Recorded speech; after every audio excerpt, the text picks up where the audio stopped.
Hi, my name is John Maxwell, and welcome today to Minute with Maxwell. I'm excited to bring you this 5-part video series on my book, The Leader's Greatest Return, Attracting, Developing, and Multiplying Leaders. I'm also delighted to have at the table today 3 of my friends. They're certified John Maxwell team members. Got Macy, John, I've got Shanita, and I'm sharing with them, as I share with you, principles that will help you grow yourself, that will help them grow themselves. And why do we do this? We help you so that you'll turn around and help others. We don't want you to be a dead-end street. Don't stop with Shanita. You just keep on going and pass it on. So are you ready, gang? Ready. From chapter 6, I talk about the fact that the greatest leaders aren't necessarily the ones who do the greatest things, but they are the ones who empower others to do great things. I love that quote. And today's word on Minute with Maxwell is empower. And one of my favorite quotes is from George Patton, who said, "Never tell people how to do things, tell them what to do, and they will surprise you with their ingenuity."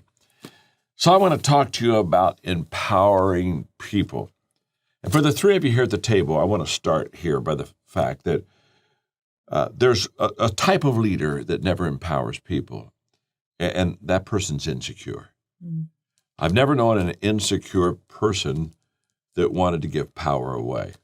They wanted to control it. They wanted to keep it themselves. They're always worried that somebody else, John, if I empower you, maybe do a better job than me, and I could lose my job. And they have a scarcity mindset, and they're very insecure. But when we talk about empowering people, there's an assumption that I make, and I talk about in this chapter. I think this is really kind of a insightful part of empowerment. To empower you, the 3 of you, to empower you a minute with Maxwell, to empower any person, you have to have power to give away. Mm-hmm. So the very word empower means I've got something of power to give you, Macy. And this is why I tell people all the time, if you're a positional leader, you can't empower anybody because you have nothing to give. I mean, okay, you want to give them your position. Well, of course you don't want to do that, especially if you're insecure. And so to empower people means that you have more than positional authority.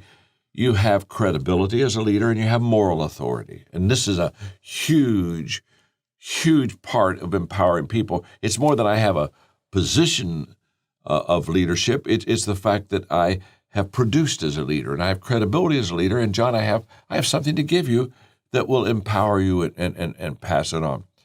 So for many, many years, I've always told my key players that when they came on the team, that their job was to work themselves out of their job. And what I would say is I'd say, now, Macy, here's how this works. I want you to work yourself out of this job. Now, to do that, first of all, you have to do this job with excellence. So it's not like you just work yourself out of a job. First, you model what the job looks like. And then the second thing is then you look for somebody that you can empower, train to take your place. And what I tell people all the time is if you work yourself out of your job, guess what? I'll give you another job. But if you can't work yourself out of the job, I may take that one away from you. Because the whole goal of empowerment is to have more people have power. And to do that means that you have to give them practice. And so when people say, well, if I want to empower people in leadership, what's kind of the first step? The first step always, John, is to let you practice leadership. And so what I do is I say, okay, I'm going to give you a leadership assignment, Shanita, and I want you to go out and try it. And obviously in practicing leadership, you do some things well, you do some things not well. But people that empower realize that the only way that you're going to get better is by having practice. Practice makes leaders.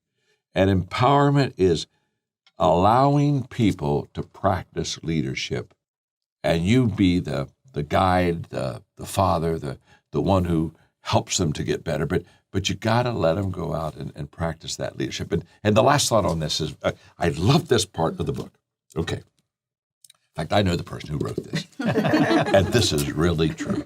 This is, when you think of empowering people and letting them practice leadership, I tell them that you can always tell an empowering leader because that person, he or she, is always dispensable. Mm. And your goal is always to be dispensable, not indispensable.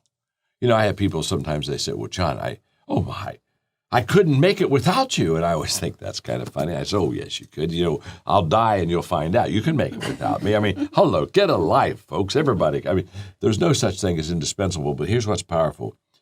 When I am indispensable, when I can empower you and you can carry on the work, what happens is the work multiplies and gets bigger because the work should be bigger than me. It should be better than me. So when I'm dispensable, I almost, in the long run, become indispensable. Because the most important person on your team is the one who makes someone else the most important person on the team. Oh, that was good. You need to write that down. I'll repeat that for you a minute with Maxwell people. The most important person on the team is the one who makes other people the most important person on the team. I talk all about this in The Leader's Greatest Return. I'm glad you're with me today on Minute with Maxwell.